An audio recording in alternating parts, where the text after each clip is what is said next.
a recent financial report has come out showing that 7 of the 10 Premiership clubs are balance sheet insolvent. I thought there'd be more positives, to be honest with you. If you've always done something, it doesn't all mean it's right and doesn't mean we should always continue doing it. And all rugby does is do that. The numbers are the numbers, and they are pretty startling. I'm not here to try and put the nail in the coffin of English club rugby. Obviously, our report's looking at what's happened, Alex. So what I haven't got I'm access now to... putting you into the absolutely. I'm challenging in the way that Brian Moore does. Don't just say do more. Give us an answer. Absolutely. So I think if the owners are reading it, they're going to be pretty pissed off in the fact that they actually look after the game. You've still got a business that turns over £200 million. You know, look after that, protect it. But the first step is to not spend more than that. Into the final moments, Alex Payne trying to keep this side going forward. Haskell takes it on now with just relentless chat, largely about himself. And there's Tyndall to add the finishing touch of glamour and World Cup winning stories. That is how you podcast. Hello Dream Team, welcome along to this week's episode of The Good, The Bad and The Rugby, proudly sponsored by Continental Tyres, our go-to for premium tyres. At Continental, safety, performance and grip are the name of the game, the complete opposite of this unpredictable show where we're never quite sure how the journey will unfold. So buckle up and enjoy the ride. Hask and Tins are here. We're going to introduce our special guest in just a moment or two, but first things first, talking of performance and grip, what have you done, you prat? Well... all in the name of content. We obviously would talk about doing some more funny social media stuff. You know, those videos where you look at videos and try and copy them. And one of them involved spinning tins round, which, you know, I assumed would be quite easy. First time round, we went round and Tins ended up doing a handstand. Second, he flew round, but we thought we could do better. Third time I did it, I've torn the a bicep off the bone. And I'm in quite a lot of agony. I almost fainted. Yep. You can't see on camera. Look, it's disappearing up my arm in comparison to the other one. Yeah. So it's where quite like me now on the left. It's not attached at the bottom at the moment. So I was supposed to be DJing Exeter, but by the time this comes out, I'm unable to do it.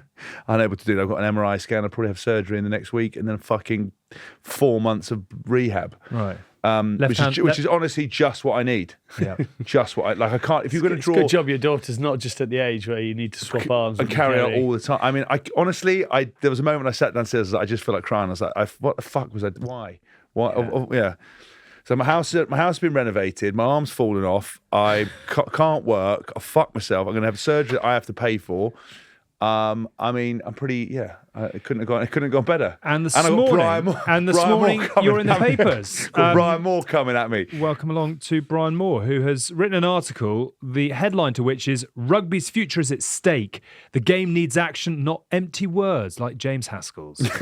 Which leads us nicely on to the first half of our show today. We're going to get to what was a belting round in the Gallagher Premiership a little bit later on. But first things first, we are going to once again revisit the roundabout that is the eternal loop of rugby finances, because a recent financial report has come out showing that 7 of the 10 Premiership clubs are balance sheet insolvent. We're also, as we said, going to touch on some of the good stuff around the game within the white lines. But first, we are joined in the studio by Alex Cadwallader, the mastermind behind the Leonard Curtis report. Alex is a former England under-21 player who also played for Bristol, Newcastle and Newport, and has now built a career as a specialist restructuring advisor. You don't do biceps as well as finances, do you? You can't restructure those, all right. Currently a director at Leonard Curtis. First things first, well done on building a really good career off the back of rugby, which I know I don't mean that in a patronising way, but it's really good to see that some people come out of the game and go on to do really interesting things. Tell us about your rugby career, first of all. Did you get the most out of what you wanted to in the game? Did you leave with a few regrets? What were the highs of your playing time? I'd say the highs of my playing time probably were when I was 18 years old, really, coming straight out of school and getting pretty fortunate joining Bristol and going to becoming a Premiership player at 18. Sadly, that probably was the highlight. Yeah. Facing the hacker wearing an England shirt and under-21 World Cup was pretty cool. But then I made a decision. I was in an era where the England team were pretty good in 2003.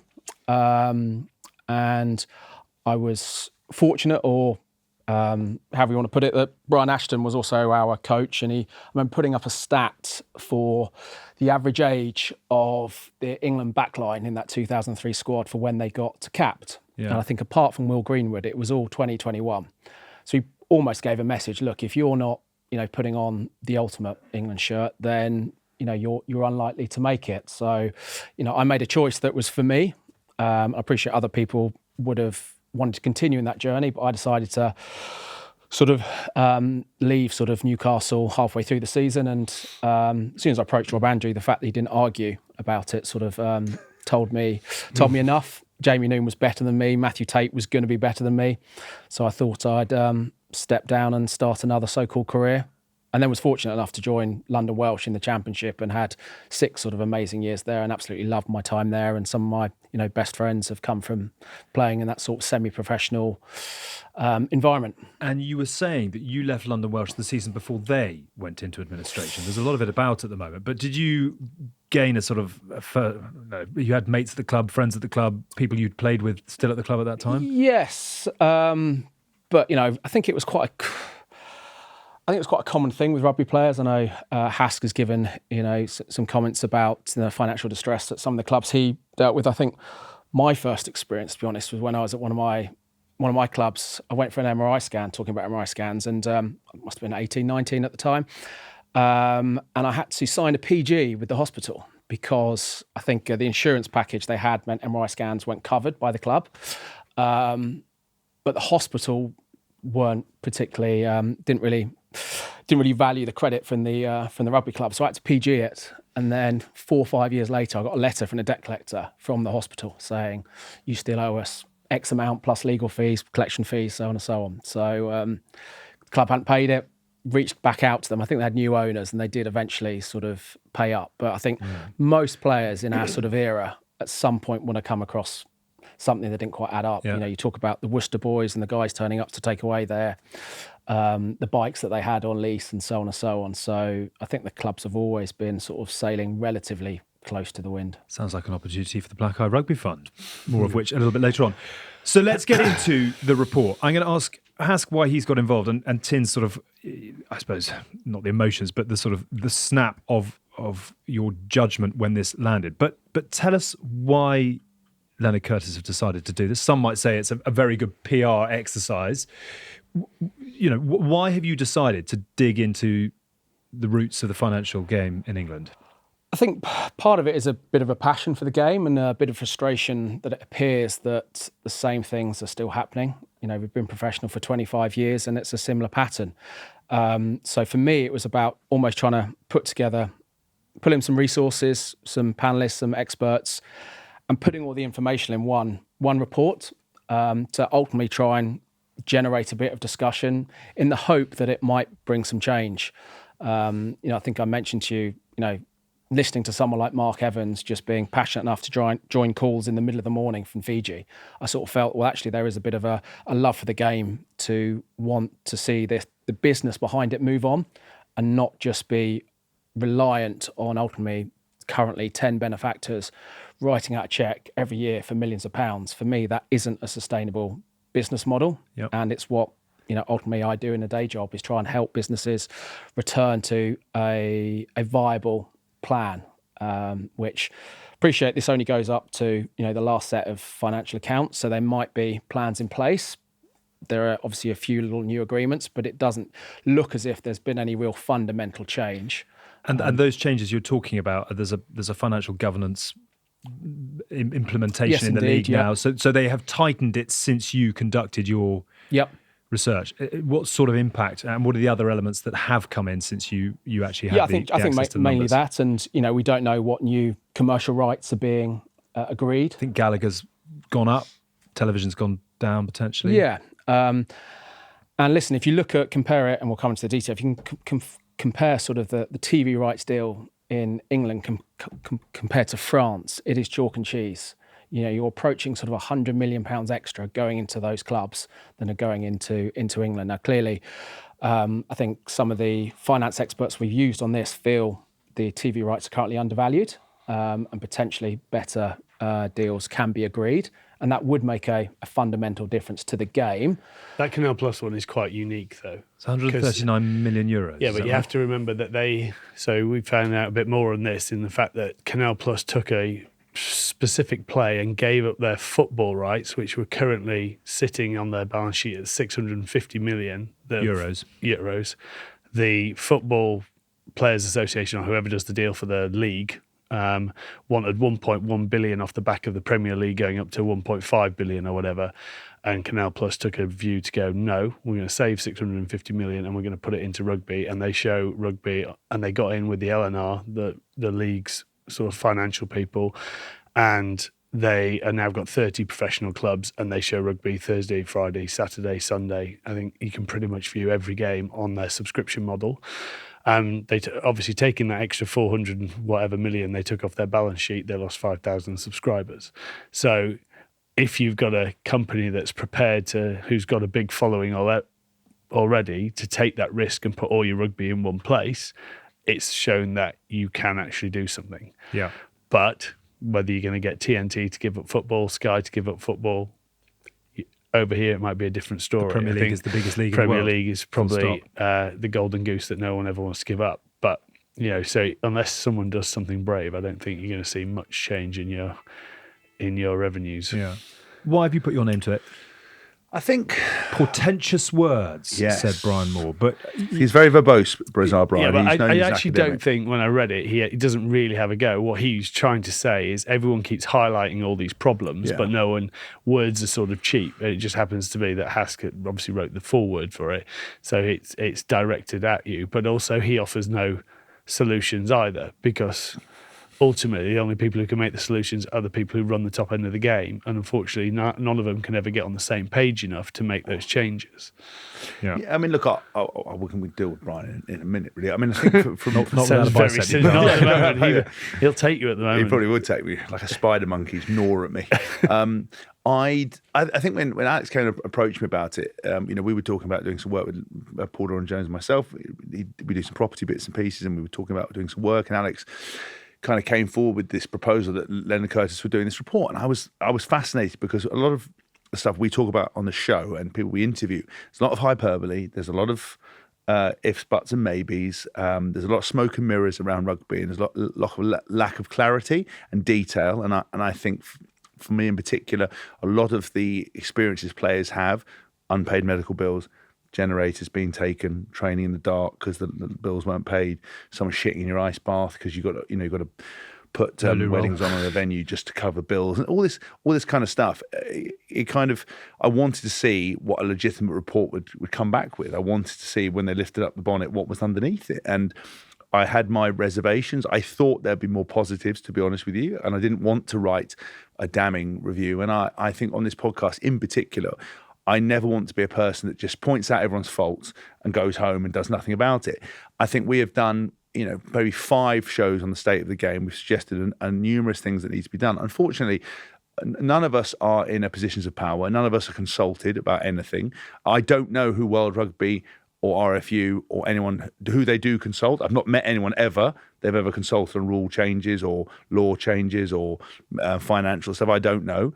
I don't think the meetings between the club owners are ever public knowledge. I think that, you only ever hear third-party information. So Leonard Curtis, with all those years of restructuring, this is their specialty. I know, and Alex told me sort of when you consult around London Irish and bits and pieces and looking at some of these deals and what could be done, there were some pretty glaring issues. So I wanted to go in there and put my name to something as a way of kind of raising awareness. I thought if I could help raise some profile on it, and of course, I'm tabloid fodder, I am, Marmite, and people, it will create, conversation, let's say. So that's why I did it. And again, I was astounded by the report, having spoken to the professors, and the kind of attention to detail that they put into it. It was very shocking. I think there is some major red flags. I think everyone we're talking to behind the scenes is alarmed and very worried about rugby. I don't think, I don't think these clubs going bust are an isolated incident at all. I think we're going to have the next 18 months for me is a particularly important period. I think a lot of organisations are rearranging, the deck chairs on the Titanic as opposed to looking at fundamental change. There's people we know waiting in the wing to come and dismantle the whole game and create something else. And I think it's naivety, I think it's arrogance, and I think it is a misplaced confidence in the value of the game and the idea that we've always done it, so we'll continue to do it. I mean, I put a quote in the forward that I'd love to read, because it really sums up for me what rugby does in its nature, and it is this one. It is historical continuity that maintains most assumptions, not repeated assessment of their validity. Basically meaning, if you've always done something, it doesn't mean it's right and doesn't mean we should always continue doing it. And all rugby does is do that. And I think for me, it's been particularly unprofessional in lots of areas. We saw that during COVID with contract negotiations. We see it with medical management. We see it with player management. We see it with concussion. We see it with business development. And look, I absolutely love Brian Moore. You know, I think he's a huge stalwart of the game. I think he's an extremely intelligent man. He's brilliant at what he does.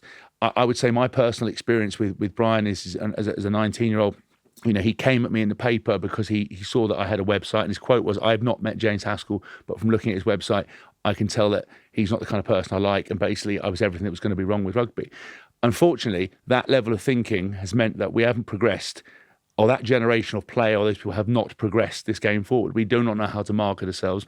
We're not particularly good at promotion. That whole, you know, let's stay humble, keep your head down, let's stay quiet, core values of the game has not helped us as a business. You know, remember Neil Back coming at me for filming content, you know, before a Fiji game when I wasn't involved during the World Cup, 2015, before the opening ceremony, and those kind of things.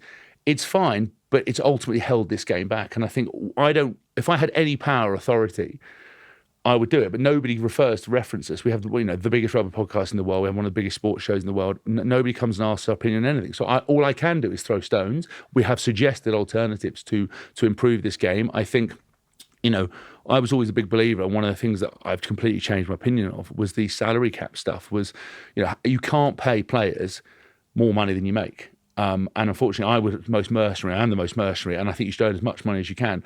But I will always force the issue to get paid as much money as I can if there's money to pay. Yeah. But if there's no money to pay, you literally, it's a business practice. You can't give away what you don't have. It's an interesting one, that, you know, because actually Brian sort of leaned on the same, you're actually saying the same things at the end. He's just that the headline has had a go at you, as I think he's just fed up of people talking and then no solutions. But loads of solutions have been put out there.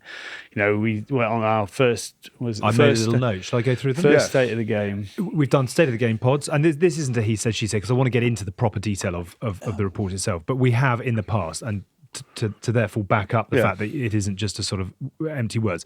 We have discussed in depth, and viewers will know this, salary cap, marquee players, TV deals, financial partners, the impact of COVID, and ultimately how rugby needs to change to continue to grow. Essentially contracted stars. We've discussed Middle Eastern investment for a new league. That one went well.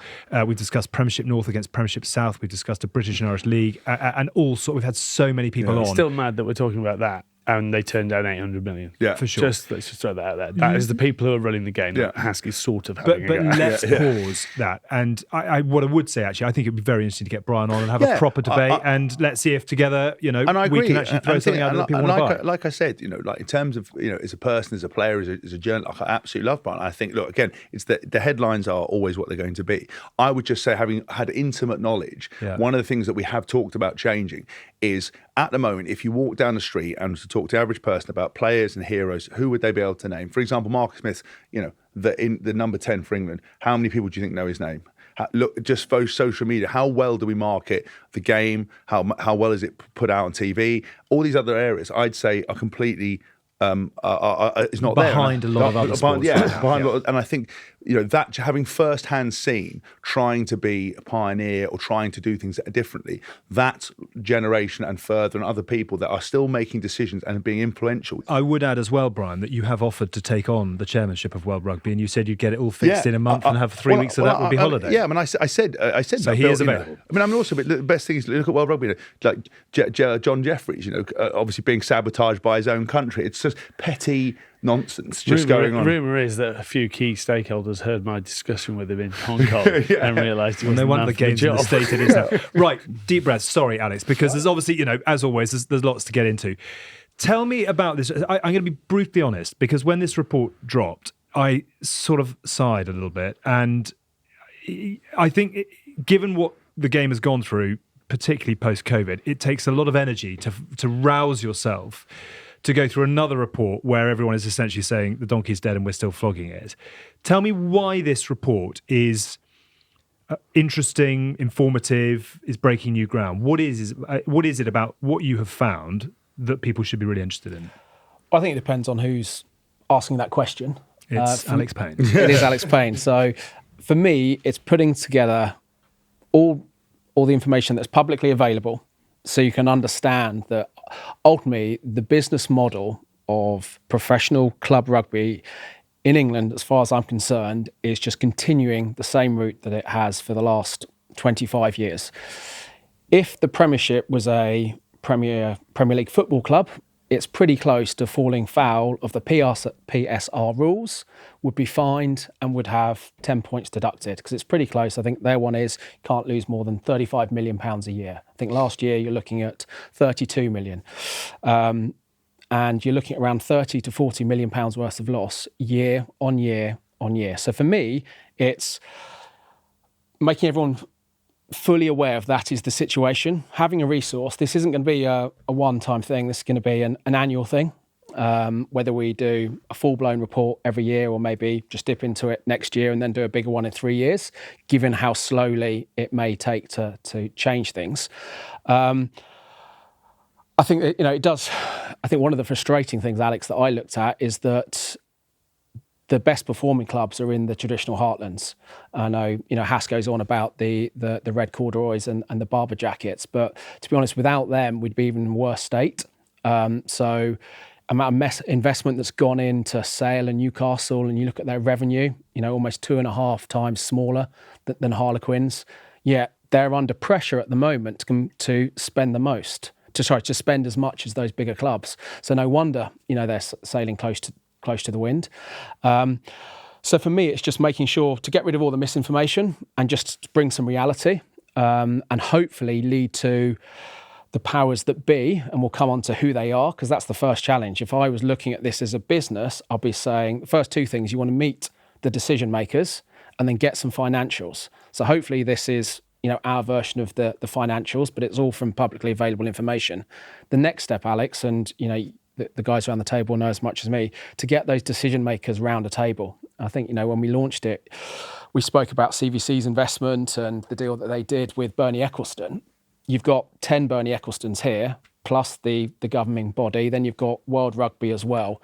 Bringing that all together is a bit of a challenge, whereas you've looked at sort of Formula One, that was all just sitting in Bernie's hands to a certain extent. You've got the regulator, but commercial rights were all with Bernie. It's much easier to have that conversation. So, yeah, just even trying to get everyone in that boardroom, Alex, is a bit of a challenge. That's a very interesting point, because it's worth saying we have reached out to Premiership Rugby to see if anyone from the organisation would like to come on. We have also invited on a handful of Premiership club owners and CEOs to join us for their view as well.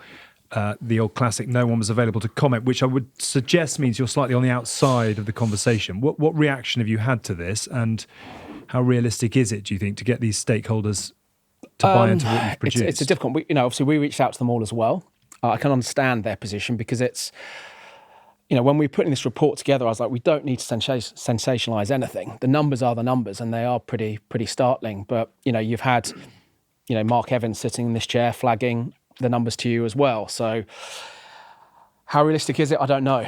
I'm not here to try and, put the nail in the coffin of English club rugby. You've still got a good business there in terms of let's just say £200 million worth of revenue. For me, the first step is to not spend more than that. Don't commit to £230 million worth of costs.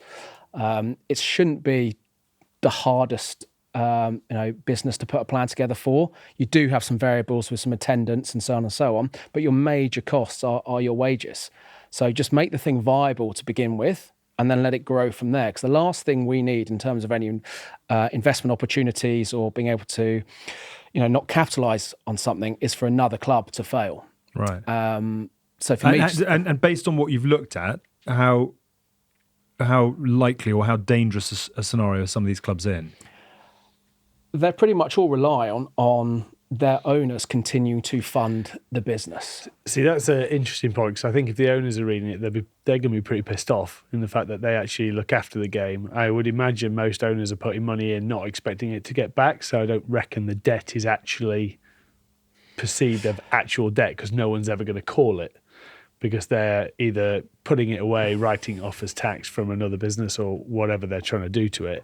And they're probably going, well, look at us, we're looking after the game. But from your point, it still doesn't, it doesn't make sense for them to do that in the long term. Why would they want to keep doing it? So if all of them stopped, then what happens? Yeah, I think we're in a real we're problem. not aren't we? criticising. We've got to be ultimately thankful for what they've done to date. Without them, this was a challenge. My point is this isn't a viable business to keep relying on those individuals. Sort of one question I've got for you guys. With the current model, it looks like you've almost got two options. You either allow the backers to spend what they want and then potentially compete in the Investec Cup and win the big matches and get the superstars, get Dupont and our surveyor over here at the risk of the smaller ones not being able to compete and fall away because they can't attract those players. Or do you follow what's sort of happening in Wales, where Cardiff, I think last season, had record defeats to the French sides in the European Cup, but hopefully Cardiff have now got a viable business because they're only spending what they're getting in. Right. What do you think's better for the game? Because ultimately with the current model.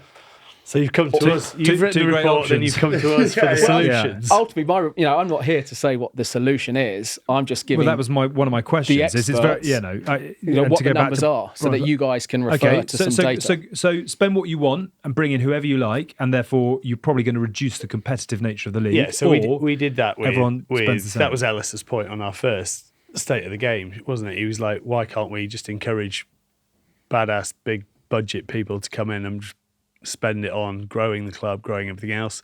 My issue with that would be infrastructure, because you're going to need to show more people the game, and you want more ticketing, more ticket sales. Yet, outside of Leicester, you're not getting any stadiums that are going to hold above 18,000 probably.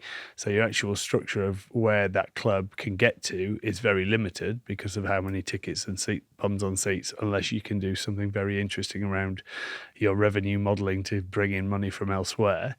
So then that to me doesn't make it very appealing. Obviously, it's easier if you own your own ground, but then within that, some of them are historical grounds which will sit in places which are not easily developed. I think that's been one of the advantages for sort of Leicester having that car park on the back, which they've now built a hotel on, and everything that has talked about. So just on that, and I said it to you yesterday, watching Leicester Bath, it's the two great clubs of English rugby. Both won their first round games. Leicester have got the checker effect. Bath obviously are back and firing again. Absolutely unbelievable game played out, and yet I should think there were 3,000, 4,000, 5,000 empty seats. Yeah, but they still. Does Dupont fix that? Does Surveyor fix that? But in context to the rest of the league, there's still 6,000. But this is the greatest rugby heartland in the country, and they are not full for what is traditionally their biggest derby at a point when the club is on its way back and they've got the most exciting coach in the league. Yeah. So therefore, the question is, does Dupont fix that? I don't know whether, or is Dupont the overall would fix appetite that the thing that is actually underlying all of this? Yeah, I think the actual way that we reach out to. So my solution would be is unfortunately probably sits on the players, and in what way? Well, if you were about to go from 5 million back up to 6.4 million on a thing that we know, on a salary cap, but on a mechanism that we know doesn't work right now. So why are we going up? And where's the balancing point? If you go down to 4 million, does it then, if you take another million off each budget sheet, you should be basically cutting profit. But that also means if you go and cut players' wages, you probably need to downsize your staff wages a little bit as well. So then suddenly, does that get you into a position where you're making money and you can then get all your debt sorted out, and then you can start working your way back up as commercialised is growing? And obviously, even with inflation, your revenues will grow. So if you freeze your salaries for so long, will that then put you back in a place where you can continue? We love this game, rugby. It's not about pointing fingers and kicking stones for no reason. I think we see some pretty glaring issues in terms of how it's marketed and the interest. I don't know if bolting a load of extra superstars onto the game would make a difference. I think for me, I would suggest a drastic different format, or like cricket's done with 100, the Big Bash, whatever it might be, or the IPL. Something, so a new product. I think I'd have a league with like an NFL-style commissioner, and I would have it franchised. And I would putting have yourself forward for that. Well, maybe, but Commissioner Commissioner Hask, but I wouldn't have this, because the point about rugby is, and what's the most frustrating thing about it all, There's too many stakeholders.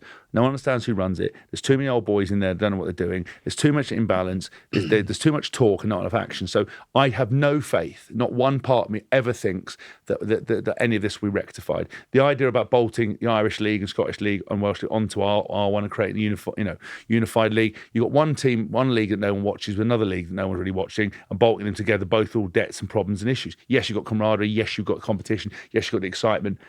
But I still don't think that's the answer. Something has to drastically happen, and I suggest it would be ripping up of the current model. It would be taking the best players.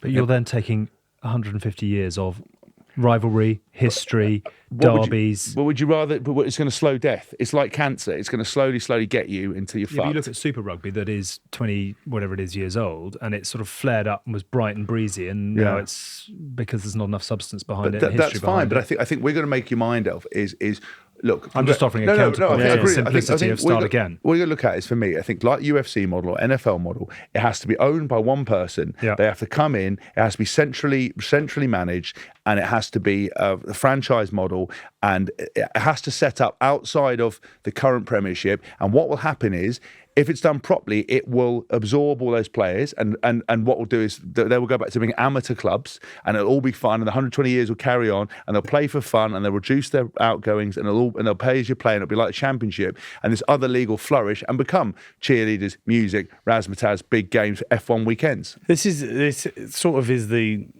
But we've been here. I mean, but we've been here for 28 years or whatever it is, because it was never set up properly in the first place. It was a lot of shuffling of decks of people going, "Oh my god, I can Some make." who wanted to go pro, others who didn't. Yeah, and also I can make money off this. I'll do this, and then it was always the way. I don't think you could have ever, if you look back now, the only way it would have really worked is having that sort of central league type thing where you sell the rights to the whole league and everything else. I think you bring the international game into it as well. Yeah. And it's built around that. Going back to 3-4 years, I don't know what the calendar looks like now, but Saracens playing against Harlequins in February time, you've got no idea if Marcus Smith or Itoje are going to play. How do you build that? How do you, you're a sponsor. Itoje went off injured at the weekend, didn't he? You're thinking, there'll be England, Italy over February time normally. So I think you've got to bring the whole thing together. Yeah, and but that's what it should have done in the first place. They should, back. I know we're going. You can't change whatever the past is, but that's the problem with it. Is it wasn't set up. It wasn't. No one went to the NFL in 1995 and go, okay, we're thinking of doing this. How would you do it? They'd have probably gone, well, your main body has to run everything. It sells all its franchising, all its sponsorship under one thing, and it distributes it evenly throughout the club, so everyone gets sort of paid. We talked about that at length. So imagine you've got the clubs all them sponsored. So all the kit sponsor was sponsored by like Venom and UFC. I mean, for a massive global deal, every club. Super Rugby in New Zealand had. Yeah, but Adidas and Ford. But I think there are ways of doing it, like Mike said. But now we're just trying to patch, and the only thing you can do to patch is reduce costs, and most of that would sit with salary and costs and other salaries that sit within wage cap, and then salaries that sit within clubs to get you to a point where you're breaking even. I'll freeze it at that, but the players don't want to do that. Will they all leave? Now, if they all leave, well, you're removing your wage cost anyway, and you become a development lead that makes money. Well, hang on. That's where Wales are, and I'm not sure Wales are making a lot of money, but all their big stars also are Wales overseas. have lost touch with their local communities around them completely. They've lost. When you start speaking to someone about Swansea, and really Swansea Nice were the Ospreys now, but no one with Nice will go to Swansea because they see it as Swansea. So you've lost. So they've lost that connection between them, and then which is why no one will go and watch them. Can I just throw this in here for a sort of counterpoint? So Prem Rugby did give us a few points, I think, which sort of are worth mentioning. We've touched on the governance already. So Premiership Rugby have brought in a financial monitoring panel, which means you cannot start a season now without proving that you can finish it. Sponsorship, as we touched on, is up 50% since the 2022-23 season when your report concluded. They sold out Twickenham for the final last year for the first time since 2012. Stadium occupancy is now 80% across the season. TV audiences are up last season, even though revenues are down. Round one of this season was the biggest TV audience since 2018. ITV has today, as we record this, extended its free-to-air Premiership coverage for 2 more years, 7 matches, and the final, which got 1.2 million viewers last season. And there will be a Wednesday night highlight show as well. So that has come in from Premiership Rugby. I'm not sure that necessarily changes. And there was a growth in youth tickets sold and everything else. Yes, but this still doesn't solve, well, why are you going up another 1.5 million in the salary cap? So why don't you try and let that catch up? Yeah.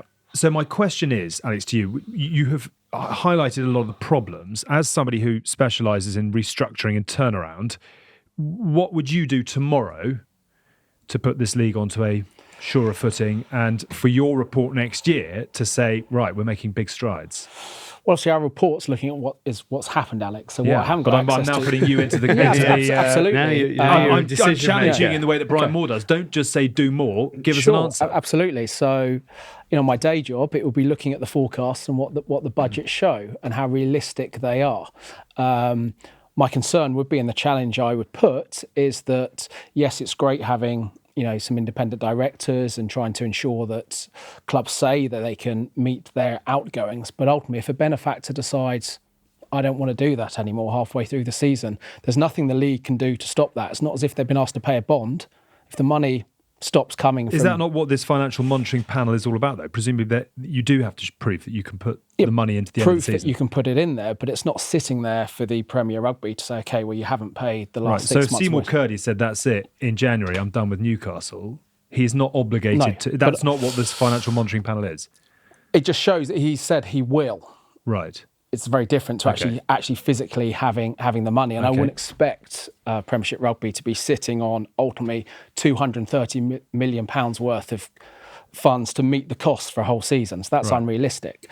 For me, I think, it's just trying to show that the current model doesn't work, Alex. So you can make a few different changes, but fundamentally, especially as we're pushing the costs up in terms of the salaries, I don't see how those changes are going to make a massive fundamental difference. I don't think it's going to generate a £50 million swing in terms of the current performance of the clubs. And that's the concerning bit. So going back to what Mike and Hask are saying, that there has to be some sort of look at a different model. And whether that is a franchise model, still keeping, if you're going to build a franchise, you still keep Bath, Leicester, Northampton, but you're going to look at how many clubs do we need? What does the calendar look like? Is it a summer sport? Where are the gaps?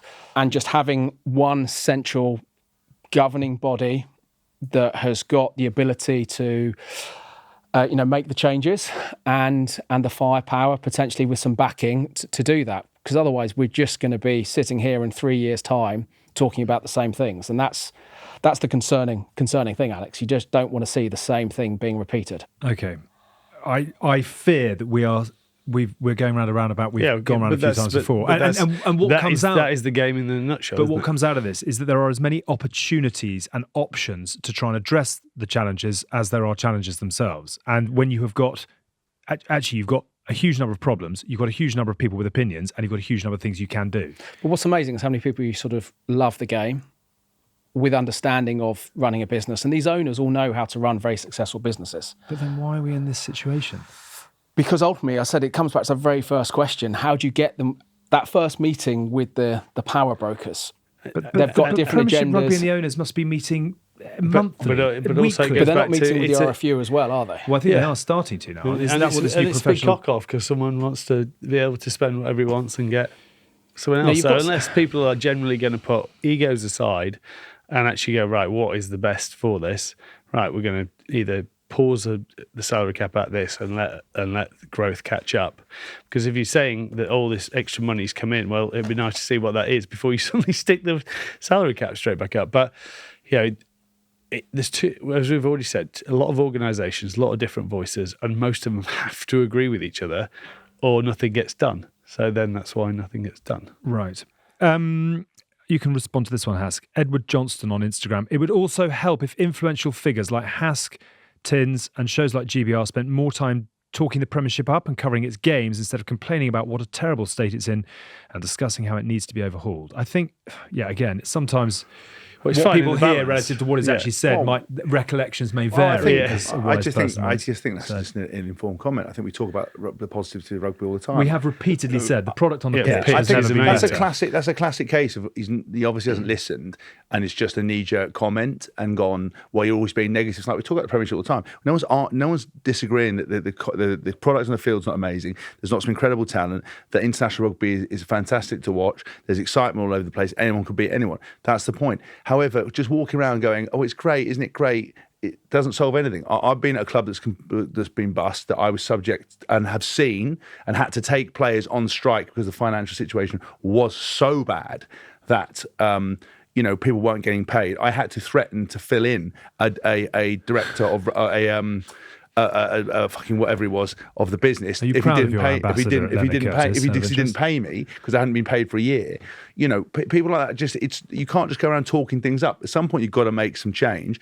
But we are positive. The whole point, the basis of good bad rugby for anyone out there is, when we do talk honestly and openly, we should be more positive. When we're positive because we think being negative is not the way you go, that you can talk about players making mistakes on the field or teams not performing without knifing them in their families and everything else and burning them down and insulting them, we get criticised. And I think I would much rather be honest and open, commonsensical about what needs to be changed, but also passionately talk about things and look for the positives. And we are trying to look for the positives. We love the game. We've said that. We love the product on the field. We think there are owners that are kind and compassionate that are paying for it, but we are heading for a fall. I mean, it doesn't matter how many times you look at it, whichever way you do the maths, no one makes any money. We've never made any money and we're not about to make any money.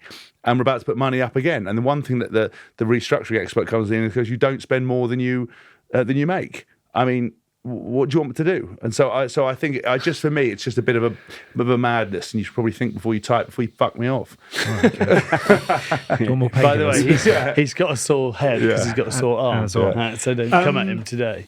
Thank you very much for coming in. What would you like the takeaway to be from this? I haven't been asked this question a lot. For me, the first step in terms of trying to change something is to understand the current position and the pathway that we're everybody on. knows the current position, but the But salary at cap least is we've going up. tried to do that, and all you can do is just put that out there. There are some golden nuggets within the game. The Six Nations, Lions tours, how popular that Lion shirt is, World Cups.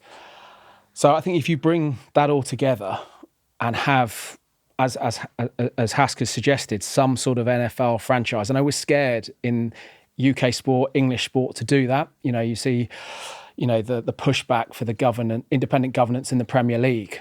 I don't see why. Now, for me, if this was a normal business, I'd be asking the directors, you've got to do something different. You can't continue to do this. This model is proven already, and these are the results.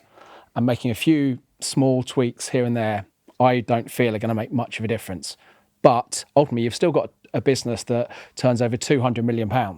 Look after that, protect it. There's a lot of heritage. There are a lot of people that love the game and want to see it grow. Just don't allow it to continue to just meander along without trying to pull all your resources together. Are you expecting tickets to the Autumn Nations and prawn sandwiches in the Royal Box, or are you a pariah on the outside like the bloke who wrote you forward? Do you care about that or not? I mean, are you agitating I do, for but something? what I would say that everyone I've spoken to either works in the game. I've got some former owners on the panel. They've all been quite positive about it. They've all said, look, actually, this is not necessarily going to be well received, but everyone I've spoken to that works in the game pretty much has been positive about it. And I am.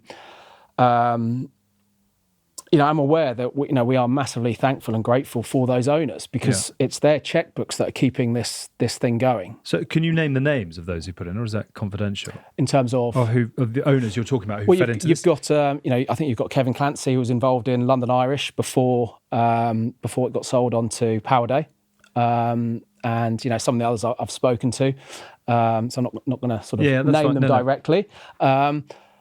But I understand their position as well, because they're obviously trying to raise some sponsorship, get further investment. And, whilst you'd expect them to do DD themselves, obviously there's now a report readily available, which everyone can get access to.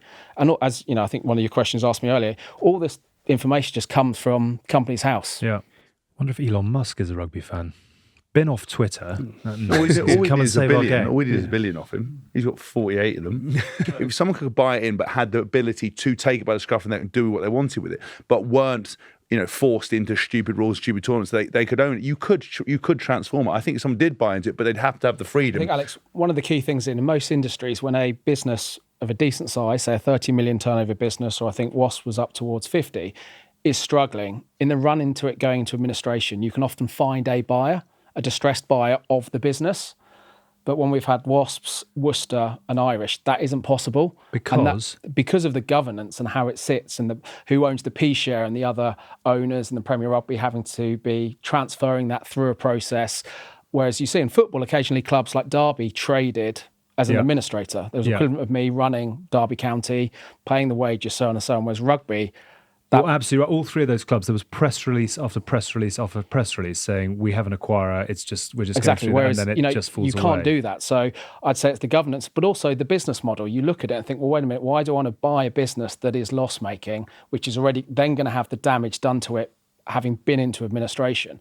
So I think the fact that that hasn't happened for me just shows that there need to be some changes put in place. Do you ever wonder why as well that a lot of these guys get into rugby? Because I never understood it. I just with the proven history of not making money, I think you get a lot of guys that go in there that it's a passion project or something, and they genuinely feel they can turn it around and make money out of it. I know Derek. I don't know Derek that well. I never got to know that well. But Derek Richardson was that he obviously when he saved the club. Undoubtedly was to save the club from going bust, and he came up with a I thought was a sustainable option. Alex is right. We never proved it because he did the bond. If he hadn't done the bond and he just kept doing what he's doing and taking money from the commercial things, it may have failed during COVID anyway. COVID smashed the idea. When your hotel's shut, your casino's shut. It would have done. But if that hadn't happened, because that hopefully won't happen every year. But you know what I mean. I think there was a facility for that to work. But I am just interested why anyone would ever get into rugby, because of the fact that it doesn't make any money. And I wonder whether it's people think they can turn that around or they can change something, but they can't. But also, you can't sell it on, whereas in other sports you can. Right. As you've seen with the football clubs, there's the dream, get into the Premiership and you open yourself open to a world of buyers. In rugby, we don't have that. There's no example of someone picking up a sale and then selling it on for X million. So you are just there to bankroll it currently for a period of time until you've had enough and someone else comes along and hopefully takes it off your hands. I think, London Irish was available for sale for a long period of time, and eventually... the family that owned it behind Power Day said that's enough. But those clubs are always difficult because they didn't own their own stuff. Yeah. When you don't own a stadium, you don't own anything. I think you're always battling, and that was why it was so sad when Worcester went, because you would have said that's probably the best piece of real estate you've got in terms of. So somehow that went catastrophically wrong. But I think that was more what the owners were trying to do with it than it was Allegedly. Allegedly, yeah. We say allegedly a lot, though. That'll save us. But I do wonder. Again, people criticising each other and pointing fingers at the game. It's sort of we're not in it anymore. We talk about it, we like it. We'll either leave it and more people will fall apart, and its natural progression will be. People won't be able to compete. We'll lose more clubs, and I think it will go back to an amateur style thing, and someone else come and pick up the pieces, or we'll make a change. But the very fact that I think COVID was the prime situation to put a global league together, to look at the way things were structured, to do things properly, to relook at the finances when there was already cuts happening. And players. The point is, I would have been players. I would have been livid. I would have been the first one, to have a row over salaries, etc., about taking money. But the honest answer is, if there's no money to pay, you can't. You only get paid what you've got to pay. And that's imagine if it went back to what the original salary cap was at 1.7 million. Imagine if it went back to being amateur. But I think. I think the thing is with that, then, that would probably solve it. But the international game would still thrive.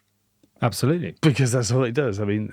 But then you then get back to the point where if your international game is that good and you're the third biggest global sporting event when you have your World Cup. So that would be quite. I'd never even thought about that point. Imagine if the game went went amateur again up until elite level, and then you were paid £1 million a year, or 2 million, 3 million, 4 million quid a year to be an international player. Yeah, would you do it as a player? Would you have done it? Would you take a risk? Yeah. Would you have played for Wasps with the ambition of earning £5 million a year only at the international level?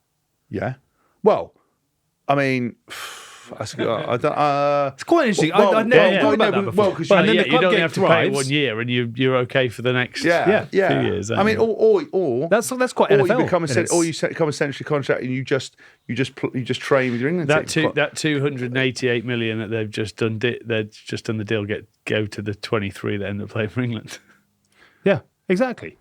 I Yeah, think well, I mean, come There on, you are, imagine you just Brian. trained. Right on that. Maybe you just trained as you've just trained as an international. You just picked the Yeah, But better. then actually, yeah. some might say the game. Now we're getting right into it, but the game might actually the game's brilliant at the moment. But if you reduce some of the extraordinary athleticism, it goes back to being Yeah. more space on the field.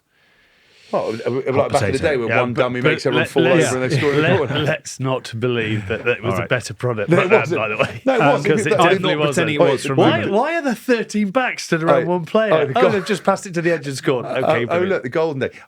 You could put a blanket over all of them. They're just running from one corner to another corner. It's the heady days, isn't it? Gareth, he's done a double dummy. Gareth Edwards has done a double dummy. Everyone's fallen over, including half the stand, and he scored on the post. When Sid Going, RIP's comb over, went Yeah. one way and the defence went the other. Those are the greatest days in sport.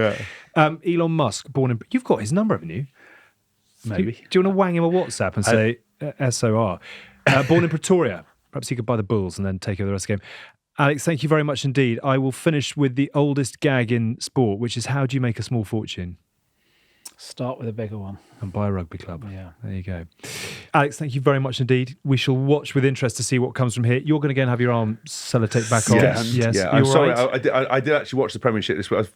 Christian Wade's 3 tries. Just joking. As a test. Right. Those 3 tries. Because Cole Palmer scored 4 goals Yes. for Chelsea, so I got confused. Yeah, But yeah. because I watch a lot of sport, I just can't remember what I'm watching. But no, I hurt my arm. I'm so sorry we're not going to be done Tins and partners. Yeah, I know. That's was a so great shame. close. Tins and I are going to have a very quick Prem debrief to keep Edward happy and to sell the game for all of its Yes. virtues. Chaps, thank you very much indeed. Thank you. Onwards from here. So as Hask heads off to hospital, not for the first time, should we do, it seems like quite an appropriate moment to stick in a little Blackeye Blackeye? Rugby Fund plug. Yeah. We've got exciting times, I'm haven't not sure, we? I'm not sure we'll be helping him. No, here, sure. but But it is a worthy fund for those who need support when they need it. So yeah, maybe yeah. Well, we hope close it's to going to be qualifying. something more meaningful than anything else that's in the game. So, Yeah. fingers crossed we can get everyone drinking it to Yeah. help. Swap a beer for a Blackeye. We are trying to raise as much money as possible for injured rugby players. We're available in all sorts of destinations. Stick it into your web browser and you'll find us on Amazon. You'll find us very soon in Waitrose. You'll find us on Master of Malt. Not difficult to find us. Do, if you like your gin, buy a bottle Christmas around the corner and you will be contributing to the Blackeye Rugby Fund, which is beginning to build up quite nicely, actually. We've got our first board meeting to decide where that goes in the not too distant future, and we'd love your support as we do so. Right, let's make Ed happy, who emailed us via Instagram, by celebrating some incredible rugby this weekend. Just as an overview, the first 2 rounds of the Gallagher Premiership have told us what? Yeah, I think. Well, I think they've picked up from where we left off last year. I think it's going to be tight at the top. It's going to be just as tight at the bottom, I think, as well. So it just shows how Gloucester can get thoroughly outplayed last week, but then bounce back and play in a thrilling game against Bristol, who will be wanting to push more for that top 4 this season. And fair play to them hanging on. I thought just the difference in the way they attacked. I mean, I think that Freddie Thomas try could be arguably one of the tries of the season. He went, Ali Eakin went there on comms. He went, it's going to be one of the, and he was realising we were sort of 6 games into the season. He went, it's going to be one of the, we will definitely be talking about it. I mean, because it was, but. I mean, it started in their own 22, lovely outside line break, offloading to Christian Wade, back to Zach Mercer, then an unbelievable pass. I think it was Jack Clement who put Freddie Thomas originally through the hole, and then what they would have been hoping for from Thomas Williams, the support play on the inside, the offload, and then back inside to Thomas and Freddie Thomas. Absolutely incredible. Yeah, it was amazing. Christian Wade back with a vengeance. Tell me about Wade and why there are players who just score. I mean, Johnny May had 10 years there and was one of England's greatest finishers, but Christian Wade just scores tries for fun. Ashton similar. Yeah, well, Cueto, with Hanley. Ashley, I mean, if I said Ashley's ability of trailing the ball was very few wingers have that ability. It's very much a rugby league innate in it, where he would track down the middle of the field. It's normally a 9 that track. If you ever ask Sean Edwards why he scored, he'll just track down the middle of the field, mate, and the ball comes to you. And that's the same with Ashley. If he's on the right wing and they attack down the left, you'll just see him offside, running to get to the middle of the field just in case there's a line break. Yeah. And that's a little bit. But Wade picks his up from everywhere. Yes, but I still think he, if you look at that one, it started sort of out on his wing, but then he just tracked the ball all the way back and the support play, intercept, and then showed that, the big question mark was he still going to have that gas that he had of old? And I think, being in that NFL system for the time that he was, that he would be a prolific athlete in the same. He looks strong, doesn't he? His legs look probably bigger than they've ever looked. But if you look at 3, he scored 1 down the left, he scored an intercept up the middle, and then he scored 1 on the right. I mean, that one. If you just but is that license to go and do whatever you want to do? Just find the ball and do something. I don't think there's necessarily. I mean, Johnny might say differently. I think wingers that do that will always score more tries. Because you figure, Jack Noel. Why everyone loved Jack Noel is he'd just appear anywhere. But there are certain players who hang their wing very well because they might be good in the air for a crossfield kick or whatever. But I think as a winger, if you a lot of the time you can beat players better than any others. You're quicker than them, so you need to get your hands on the ball and not just necessarily in one place. And for Christian Wade to come back 133 metres, I think he made. It's the stats that we set Johnny he hit on that weekend. So Johnny needs to catch up. Quick fire questions. 16 tries behind Ashton now. He's on 101. Does Wade overtake him? I looked at this, I think, if he keeps scoring hat-tricks, then yes. Yeah. But I would have said, before he scored a hat-trick, I was like, you're going to have to play, what's the average for top try scorer of the year? 9? 10?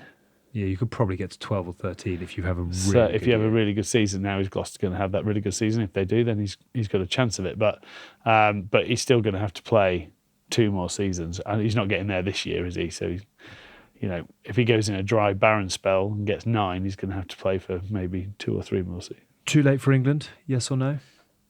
Yeah, I would say so.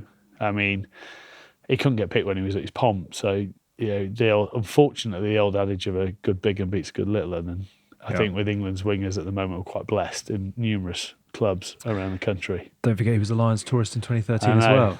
I only remember that Lions tour. He had his afro comb when he was doing his hair. He did. I remember seeing him and Simon Zebo causing havoc. I was going to say something else, but causing havoc. Let's go with that. Really nice moment with R. Ellis and Afolabi for Sogbon. Yeah, I think so. And, it was...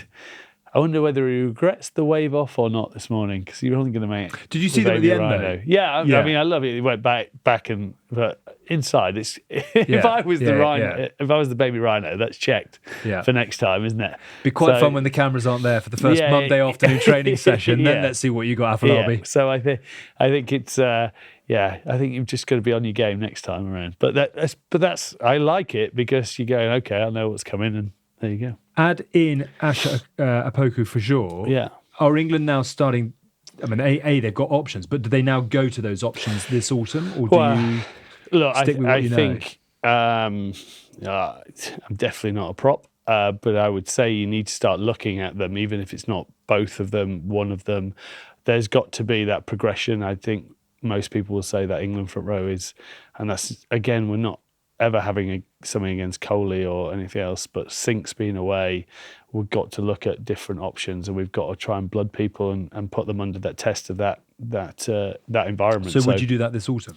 Would you roll to the Six Nations? Would you even do something in the summer when Lions are around and I think, top tier away? Look, I've got this thing. If you play in Premiership Rugby, you should be ready to step up, and then you've got to find out. I know there's a lot of different things. You hear stories about how Eddie did it and the fact that he'd pick up something he did in training. It wasn't good enough, so he wasn't going to give him a go. But fundamentally, for a prop, you've just got to be able to bend over and hold your own, and that 90% of the time will do your job. And then if you can have the other side of it, like Ellis has, like Sinks has when he's on form, then that's another bonus. But the ultimate thing is you're looking at South Africa, you've got to be able to hold your own against those big guns, and you don't find out unless you play them. You learn so much, I think, in the front row, more than any other position about, when you're in a bad position, how do you deal with it? And, if he's holding his own against everyone they're scrimmaging week in, week out, we've got a lot of good props in that league. It'd be very interesting to see who Bristol and Sale have in Europe and whether they get the chance to go up against any of the bomb squad or South African teams in the Investec Champions Cup. Not Europe anymore. Hell of a game. Gloucester taking the honours in that one. And actually, I imagine George Skivington had a heck of a smile at the end because they had to do it the hard way last year. I was panicking when that comeback started coming on, that it was going to be one of those games where... And I'd just gone out and watched the whole first half, and then I was trying to keep up with the score in the middle of the country where I couldn't get a signal, and then I saw it was 41-all. I was like, oh my God. And then, we managed to go down there and get a fair play to Barton, actually, who was Barton, wasn't he, who knocked over the winning kick. Yes. He's a young kid as well with a future in front of him. So. Yeah. The other game, which was great fun to watch on Sunday afternoon, Welford Road, and we've touched on it already, 18,000 at Matty Early Woods, Welford Road. You said Bath for the Prem title. I said Bath for the Prem title. I feel all right with that. Are you comfortable at this point? Comfortable. I thought it was on the other side. I thought it was great to see what Anthony Watson. Yeah, I he is lively. He's so good, and it just takes me back to him having that conversation with us. How hard it is for him to find a contract because he's a winger where people think wingers are. You can save on salary there, but from Bath's point of view, considering I don't think Finn had his best day in at the office, I thought Lawrence really stepped up, but suddenly in that contender is when do you midfield again? What's going to be the right midfield? If you're playing together at a club team and you're playing well, feel that you can always take that combination to international. But so Will Butt was very good against Northampton and has backed it up. Do you see 2 games? Let's not get too excited. You're arguing when he's against Northampton, he's up against Dingwall, he's up against the guys that were some of the guys that are going to be. Do you see international potential, or are we getting far too overexcited? Well, no, I think big, strong, I think offload. he's. What you're going to get is you're going to get people paying more of attention to him. Let's see how he responds to it. And then if he does respond, keep playing well. I mean, there's 2 physical guys out there with him and Lawrence. I think, in some ways that would fit into that English backline. But it's a very early conversation. But let's see how he progresses. But he's made an unbelievable start. England Saxons, of course, around as well. Ollie Lawrence? Yeah, very good. I think... he does seem really comfortable in that Bath jersey and plays at the moment still different to what he plays at England. I think we've got to find a way of making sure he feels that comfortable when he's stepping onto that England pitch. But hopefully, again, he just continues. We know he had such a good season last year. Let's hope he can do the same. The reason I sort of, and again, perhaps I've got a bit overexcited about Will Butt, but Henry Slade potentially touch and go for the autumn.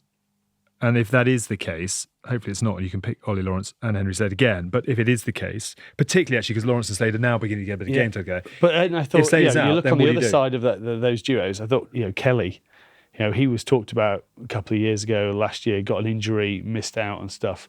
He's still a good player out there. So hopefully we can keep people fit in that midfield and we can have some genuine competition for it. Yeah. Should we touch very quickly on just some of the Welsh names? I know we've got a very small but passionate audience across the bridge. The form of Williams and Anscombe on Friday night. I've said for the last couple of years that 9 I think is the most pivotal place on the pitch. I think and a 9 that can take that first step on fast ball and actually affect, because every defence wants to then get off a line, whether they lose yards or whether they make yards. So to have a 9 that can then suddenly take that step and then put someone through a grab. I think Randall did it pretty well when Bristol were on the front foot as well. And Ben Spencer's doing He's been brilliant marvellously. So I think then having just that connection with your 10, because you played together so long, the chip over that Anscombe scored, I think it just shows that when you have that familiarity, it makes it easier to make that transition from club to club. Brief other headlines from the round. We've picked your 2 old teams, Gloucester winning away and Bath winning away. What else caught the eye? Well, Sarries, people were questioning whether Sarries were going to be able to survive without Vunipola and obviously Farrell and people that they've lost, and they've just proved with the 2 5-pointers that they're still in the mix and shouldn't be overlooked. So it's going to be interesting. I think Exeter, it's quite hard to judge because they've played 2 quality teams as well. Yeah. So and they've only just gone down at both ends. So losing to Northampton at home is a hard away trip. When we also said Hask picked Northampton, and we said after the final last year these two will be in the mix again the next year. So I think Exeter won't be too disheartened yet, but they'll want to get their first win. Shall we do a quick England watch, which will touch on some of the other teams as well? So Marcus Smith, Finn Smith, who was player of the match, George Ford injured in the 7th minute. Steve Borthwick will be thinking what? Good question. I think Marcus, again, looked very sharp, but you could argue the point is Newcastle, isn't it? And he's sort of above that, but made a lot of meters, an attacking threat, as we know. And then, I still think Finn Smith is a very interesting option for us because I still believe a lot of that back line is going to be coming from Northampton. Yeah. So I think it's an easy fit into him.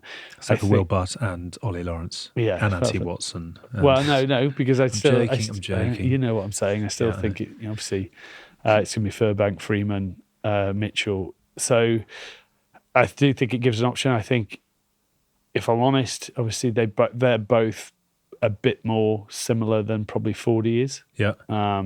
So is it better for England to have a like for like in terms of how you're going to play and continuing to play, or are they going to try and have someone who can control the game more? Yeah, I think he's going back to. I think Fordy's a bit of an in between Farrell and Marcus. So maybe suits so a slightly different question, which is, I think England probably could have, would have benefited from George's experience in New Zealand, particularly in some of those games that were helter skelter. Well, both of the tests actually were both winnable. If all 3 were fit, which 2 are you picking at this point? Do you know what? It just depends how Sale are playing. Right. Because if you're going to pick... He's got more credit in the bank with England. Of course he does. But also it depends on how you want to play. Now, if you're not playing a bit of a looser style week in, week out, then it makes it very hard to go, as I've always said to you, it's harder then to suddenly just go wide and change what you've been doing. Whereas if you can start out wide, it's very easy to come narrow and go back to kicking. Now, it depends on how it fits into the back line, the shape that you do. But one thing you know is he's not going to let you down. Right. So I haven't really sat on the fence, but I have really answered the question. I would say I would prefer going forward to see probably Marcus and Finn together. But I would understand, doing the other way. Elsewhere, Alex Zofsky, 22 points for Sarries, who went well, filling the hole left by Farrell, of course. But yeah, it's funny that, because he was going to be, I think he was always going to be a great 10, and then he obviously had to just move to 12 to fit in with Haz, and now... I think he was told he was goal kicking in the warm-up. He hasn't done it for 2 or 3 years. Right. So they seem to produce players who can do that, though. I mean, obviously... Goody's done it for many a time, hasn't he, Alex? Spencer bangs them over for Sarries and Bath. Well, he took over on the weekend because Finn was having a bad day. So Sarries obviously going nicely at the moment. A couple of coaching lines as well. Joe L. Ab, was he at Bath with you? Yeah. What do you remember? He was an usher at Steve Borthwick's. Yeah. No, Steve Borthwick was an usher at Joe L. Ab's. Did he live with Steve for a bit? Together, I mean, very much of England Steve's defence coach is the headline, and he's going to have to combine his role as England defence coach with his role as head coach of Oyonnax. So I think I haven't seen Joe for ages, but very similar to Steve in work ethic, attention to detail. So probably fits in very well around it. I read something where that Felix Jones has been made to analyse or something, is he? Work his leave, but remotely, I think, is the answer. From Ireland or something. Fulfill his contract and is working as an analyst behind the scenes. He will be allowed to coach the lines. It does feed the thought that it wasn't really Steve's decision to make him leave. I think it was a resignation, not a sacking. Yeah, but because I think he wanted to go somewhere else, which might be why they're making him work out his time. Well, I think possibly with Eddie Jones having taken up the reins of Australia 48 hours after walking out of Twickenham, they've put in these slightly more extensive gardening leaves. Yeah. are England going to get any benefit out of Felix Jones in that regard? I mean, he's a professional man who. Well, I don't know. It depends, but I think it'll be more to keep him, away from another team for a bit longer period of time. I would suggest. The other line that's come out is that England are, I think, looking very closely at Saracens' Phil Morrow to replace Aled Walters as Director of Performance. This would also be on a part-time basis, but is going to require sign-off from the other 9 Premiership Rugby clubs because of a potential conflict of interest, which is that if Phil Morrow is working with England and therefore other Premiership stars, will he get insider knowledge that he can then take back to Saracens? All right.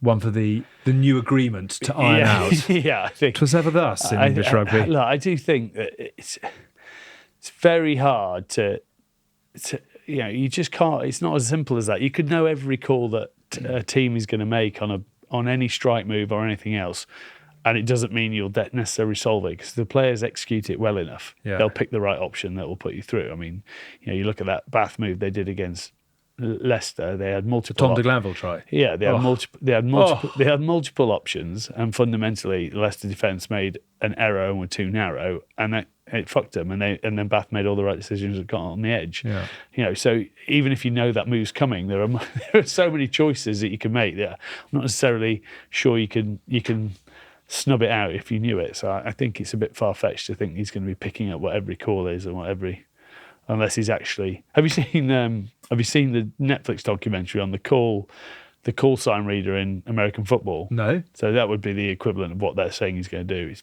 definitely worth a watch. Discuss. Basically, NCAA went after this guy. He was coaching. He was a volunteer coach on the Michigan State staff with Jim Harbaugh as coach, who used to coach the Ravens. And it went into their year 2018, I think it was, where they were good anyway. But basically, they weren't allowed.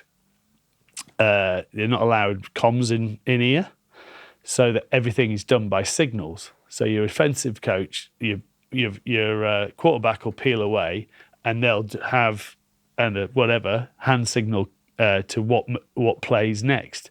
So then every opposition will have a call sign reader on the other one who will stand next to the defensive coordinator, and he will try and read the code and get it to the defensive play. And this guy at Michigan State, he was a Marine or something. He was in the armed forces, and he just took it to a whole new professional level where he would watch every video. Everyone had playbook after playbook. He had something like 1,700 calls for each team of what they were calling. And the NCAA basically built that Michigan's success was basically off the back of this guy calling. I think, and he had a cool name like Stallion. And then they brought in, the Stallion rule. So now they're allowed in-ear comms because this guy was so good at reading it. And they still claim that Michigan won with that, but even though they were an amazing team anyway. Wow. Elsewhere, do check out our news shows. We've got GB&R Australia and New Zealand and Good Bad Rugby South Africa for all the reaction to the Rugby Championship. Oh, actually, we have to have a word on that. Oh, yeah. Can't believe we haven't had a word on that. God, the box when they flex are good. Yeah, when they get it right and when they play good stuff, they are. That Tony Brown factor is beginning to really come through. You hope so, and you hope it stays there. Yeah. And because they are good, they have got quality players throughout. They are. Some of them are getting a little bit older. So the old. I reckon Eben, when he's 80, will still be able to do a job in most international teams. They get it right though, don't they? In terms of what they do for their team members, you know what I mean? Walking on with his wife, his kid, then setting on fire his 128, and having the biggest Zulu I've ever seen lead him out. I think the 3 games I've watched in South Africa recently, the 2 All Black tests in Argentina, I think they are leading the way for in-stadium atmosphere. I mean, the planes, but I think also, they are so. It helps when your team wins back-to-back World Cups and Rugby Championships and beats the All Blacks. It's very easy as a fan to make a lot of noise in those circumstances, but they are incredible cauldrons to be a part of. Yeah, without a shadow of a doubt. When you played, and particularly 2000, were they at the very?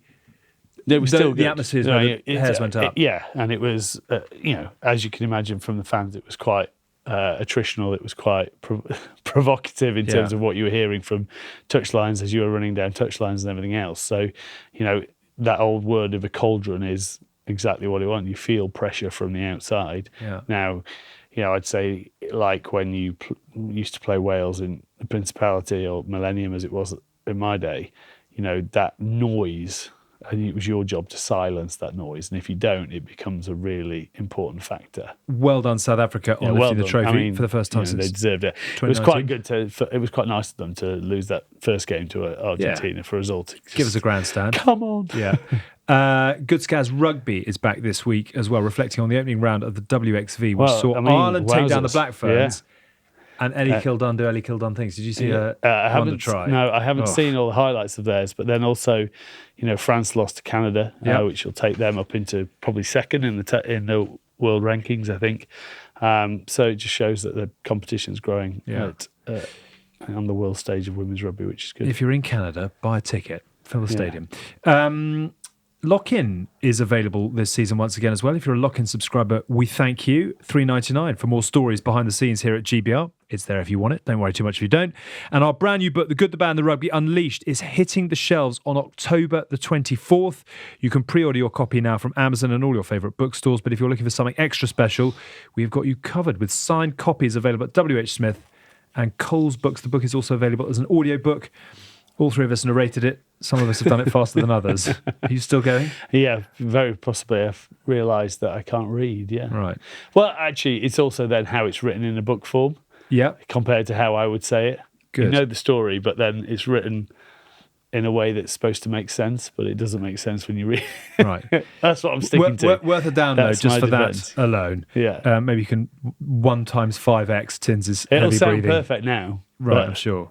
The power of AI. There's missed out a lot of swear words when I've messed it up numerous times. Actually, we do need to release that, the one WhatsApp chat around the story for another time.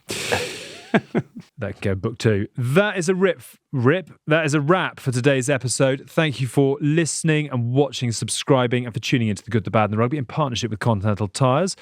Our go-to for premium tyres, whether on the rugby field or on the road, safety always comes first, unlike this show.